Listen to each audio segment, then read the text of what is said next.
Mai haere mai, e te I. Welcome to Trends 2025. We're so excited to be back in Rotorua, the birthplace, that's right people, the birthplace of international tourism in Aotearoa, New Zealand. I'm Sharon Brett-Kelly and I am in the thick of New Zealand's biggest tourism conference in Rotorua. It's called Trends and it's where more than 300 buyers from 26 countries do a round of speed dating with 300 odd sellers, all up 16,000 meetings over 3 days. Now the sellers are the tourism operators and they're trying to woo big international travel agencies. Today's detail is about the state of the industry and the message, well, that the long recovery from COVID is far from over. One of our biggest markets, China, has slumped. We're missing 1.7 million airline seats a year, and that's equal to 8 wide-bodied planes a day. On the upside, American women are very keen to come here and Māori tourism has had a big bump. Now, today we'll be on the floor talking to the buyers and the sellers, but first, that stark message from Auckland Airport's Mick Cottrell, whose job is to build business with the airlines. COVID was a big reset. People made the call maybe to reduce their fleets. Let's get rid of some old fleets and put in some orders. And what's really happened now is that people have looked at markets and said, we've only got a smaller number of aircraft. Where can we really make the most revenue return? Where we would have had 2 flights a day, we've got 1. Where we've got whole airlines like Virgin Australia, they're choosing not to fly here. Thai Airways has chosen to put us almost at the back of the list for restarting along with Philippine Airlines. In every airline there is a reason and they are unique. Virgin went into bankruptcy administration, so it had to get rid of all its long-haul aircraft. Emirates is waiting for 150 Boeing aircraft. They've been waiting over 10 years. They're late. 150 of the new big 777. They call it the 777-9.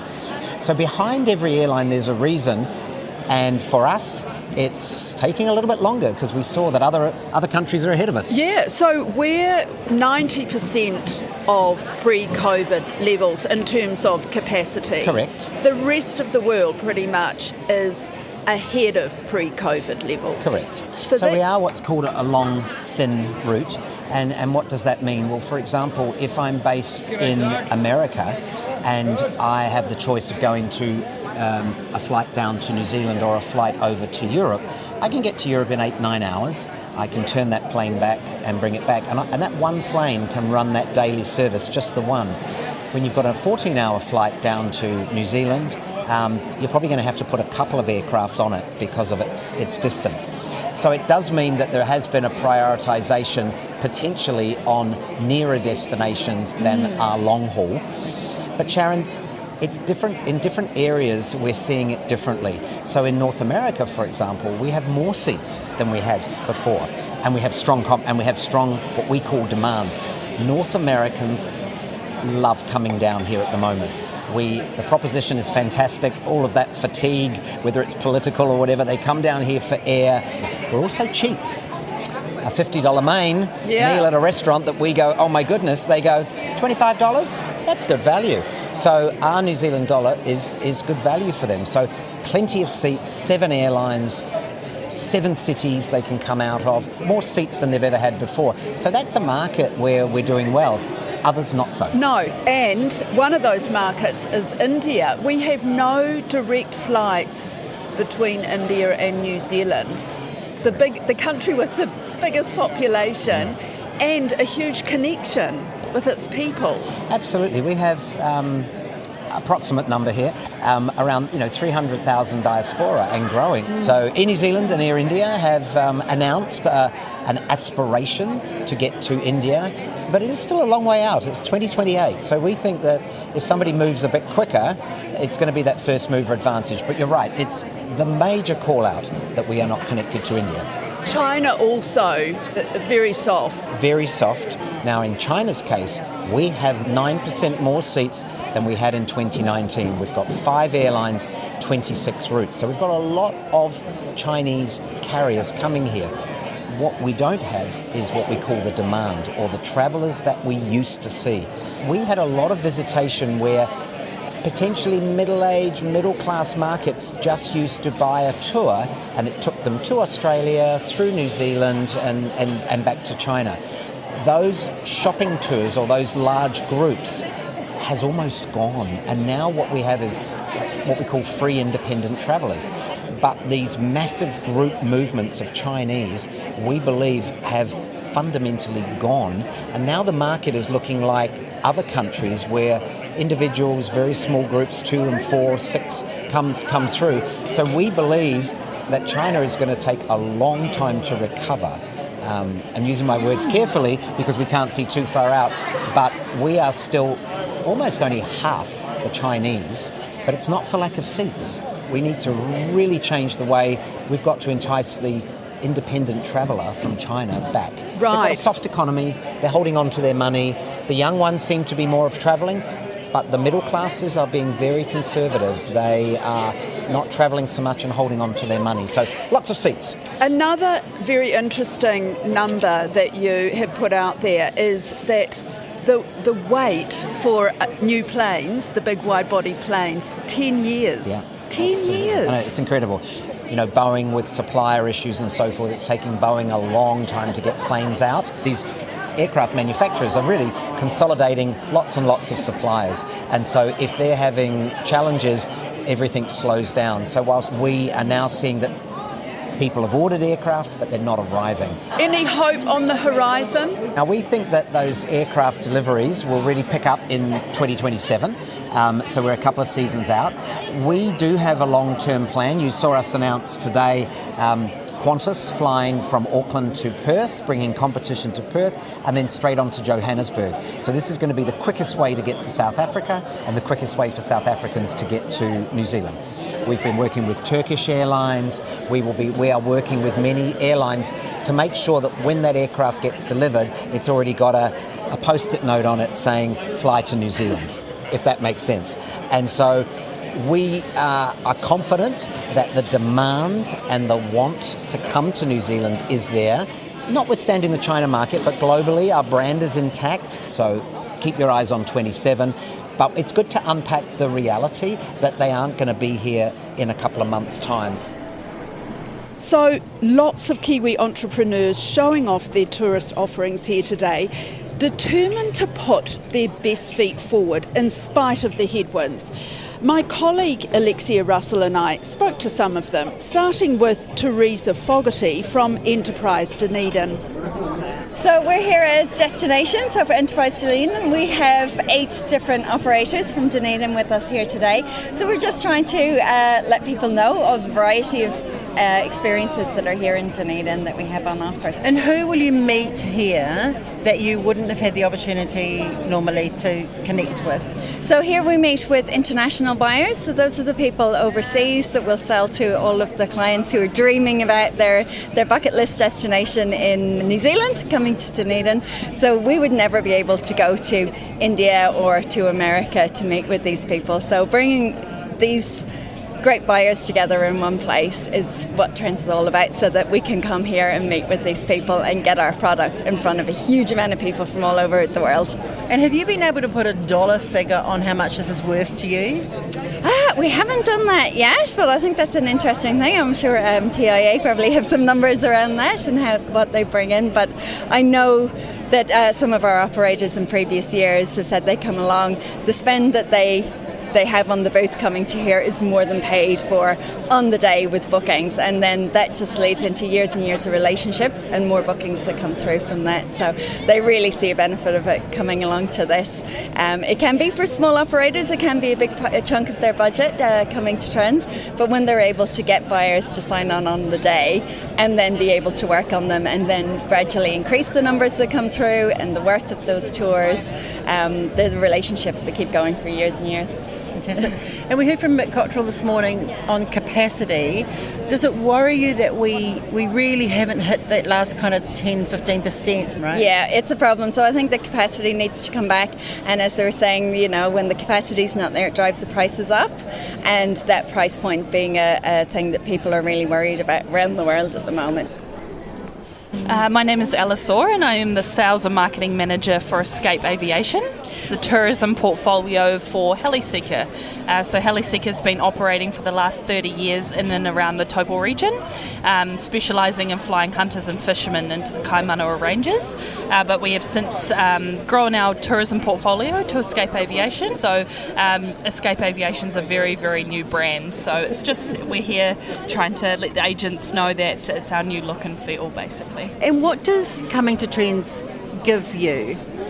An amazing amount of connections. This is my third Trends, my first one for Escape Aviation. But yeah, just the connections with the inbound agents and also the wholesalers from overseas.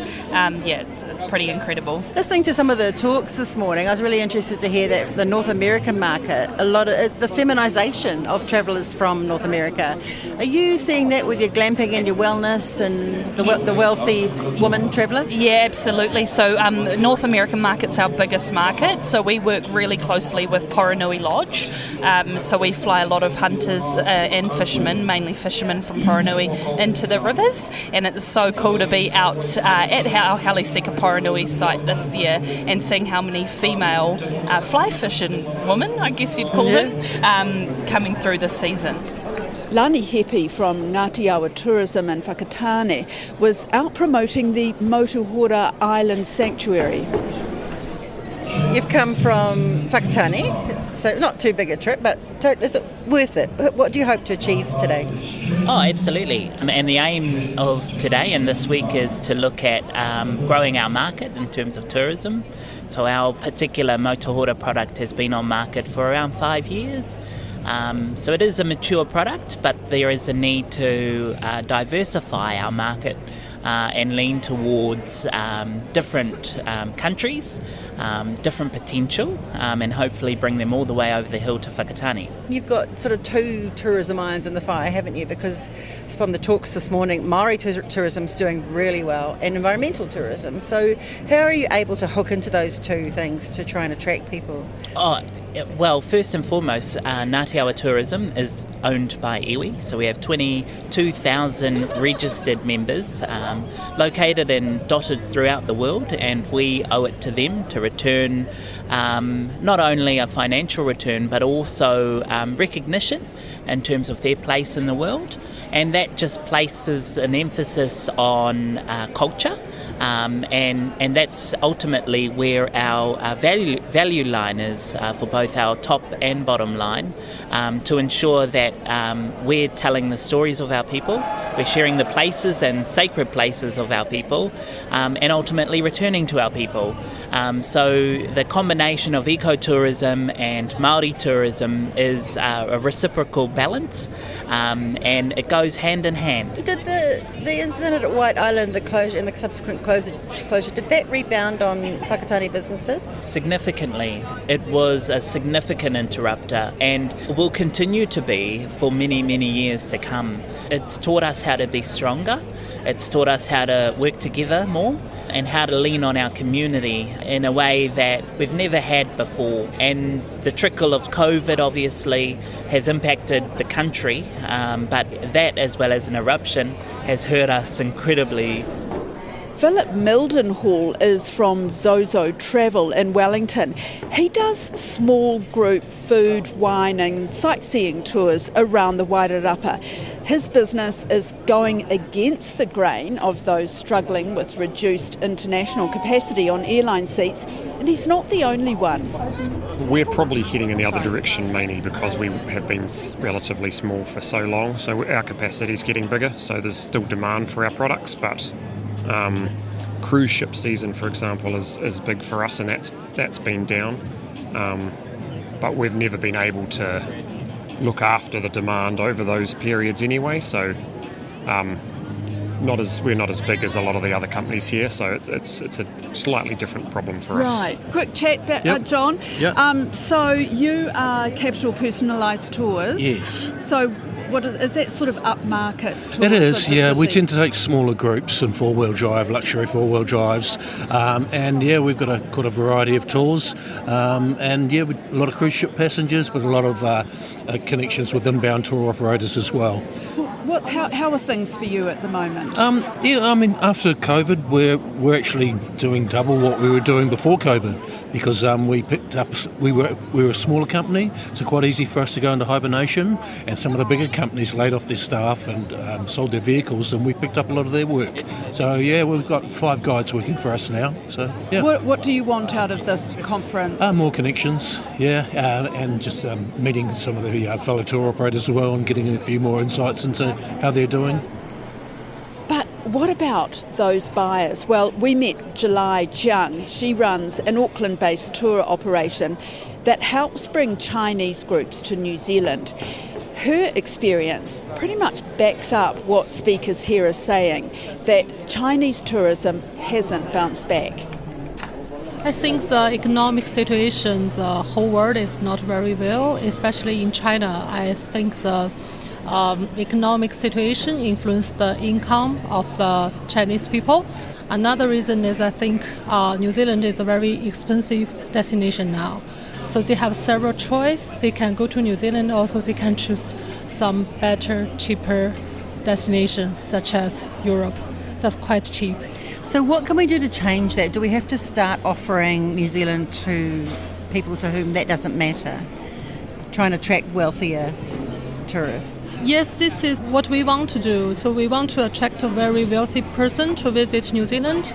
But I think Tourism New Zealand Bureau, they also changed the direction because number is also very important. So we can attract some luxury people, but that is only in a very small group. So most of us still rely on the mass group. We heard today that there are 20 countries that Chinese people don't have to get a visa to go to. Yes. Would that help if New Zealand became a visa-free destination? Yeah, definitely, yeah. China is open visa to New Zealanders, but the opposite direction is no. So we still, Chinese people still need to pay a lot of very high visa fee to apply visa to visit New Zealand. Also, the process to apply visa is quite complicated. They also need a qualified translator in China to translate all the documents. Then they can apply visa. Well, that's one change announced by the Tourism Minister Louise Upston here at Trends. She's dropped the requirement that overseas applicants for a visa must have their document translation certified, and that acknowledges that it's been a real barrier to the Chinese market. However, they will still need a visa. And I asked the Prime Minister, Christopher Luxon, about that, and he didn't absolutely rule out getting rid of the visas. But he did say that he's going to China later this year, and tourism will be one of the things that he'll be covering on that trip. Now, July Jiang also told us that the structure of the Chinese market is totally different now than before COVID, that people are moving away from those group bus tours, and there are lots more younger, price-savvy individuals who do all their research and booking online. Ctrip, they can book air ticket, can book the tour. So the young people, they have so many options to buy. So they compare the price, and also they check all the review. So the review is also important to them. They can check if every traveler's feedback is positive, 5-star, or maybe 3-star. That's really influence their choice. Kia ora, I'm Rebecca Ingram. I'm the Chief Executive of Tourism Industry Aotearoa, and we are sitting on the floor at Trends, which is the biggest business event for the tourism industry in New Zealand. Can you tell me how much money these events bring in?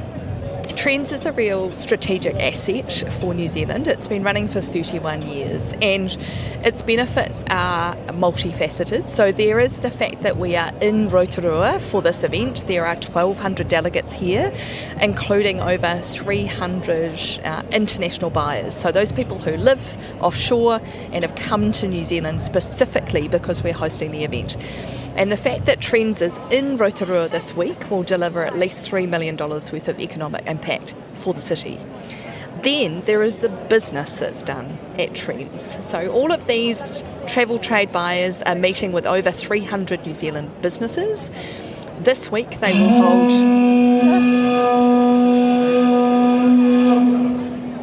Kia ora, folks. Your 3:50 p.m. appointment is now complete. Please Trends in action. Your next appointment starting at 10 past 4. Kia ora for that.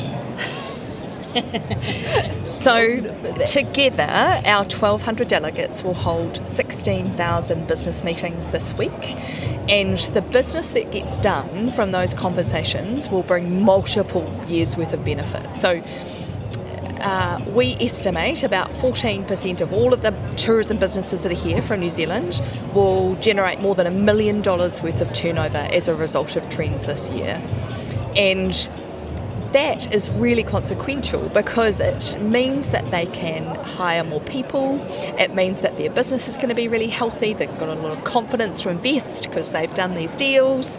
And it also ensures that New Zealand is top of mind for all of these international travel buyers that we've brought to the country. And that's really important. Let's talk about China. How many buyers from China are here? We've got 67 buyers here from Greater China, and that represents a really significant proportion of the over 300 buyers that we've got circling around us here having business meetings, and I think is a really strong signal of the interest that we've got from that market in a holiday in New Zealand. Who would they be? I mean, who do they represent? Yeah, well, they represent large travel sellers. So if you think about in New Zealand, in a New Zealand context, you've got say a flight centre or a house of travel, right? Yeah. They go to Europe and they go to a show and they meet a whole bunch of businesses over there, and then they come back to New Zealand and they will sell those trips. That's the equivalent of what's happening here. Ah, okay. So they're like the big travel agents. Big travel agents. Okay. And so what we've got is 340 buyers from 26 different countries. The majority of buyers come from our top 3 markets, so Australia, China, the US. Then we've got, say, 5 Canadian buyers that are here. We've got someone from Japan. We've got people here from Korea. And so what's really important as a country is that we've got a real diversity of visitors and where they're coming from, because that ensures that we're not overly reliant on one international market or another, because things change, the world moves, travel flexes just like everything else. And so Trends is about cementing the relationships with the markets that we've had, long and enduring relationships with, but also establishing a reputation with new ones. But the big drop-off in the Chinese market, did you see that coming? So I wouldn't describe it as a drop-off. What I'd say is we always anticipated that it was going to be 2 to 3 years before we found our new normal as a result of the kind of earthquake that was COVID for the tourism industry. We're sitting at about 86% of our pre-COVID arrivals levels. And the differences by market can be quite pronounced and do have specific reasons behind them. So for example, we've got really good airline connectivity with China, but as a market, they were slightly later to open than other markets. And so that meant that we're building momentum back out of China. The other thing is that pre-COVID, we had a mix of visitors from China that included what we call FIT, which is free and independent travellers, as well as some group business. And what we're seeing now is the mix is a bit different, so maybe a bit less group business. What that means for New Zealand as a country is that we need to work really hard in China to build profile amongst those people who are thinking about having a holiday somewhere in the world.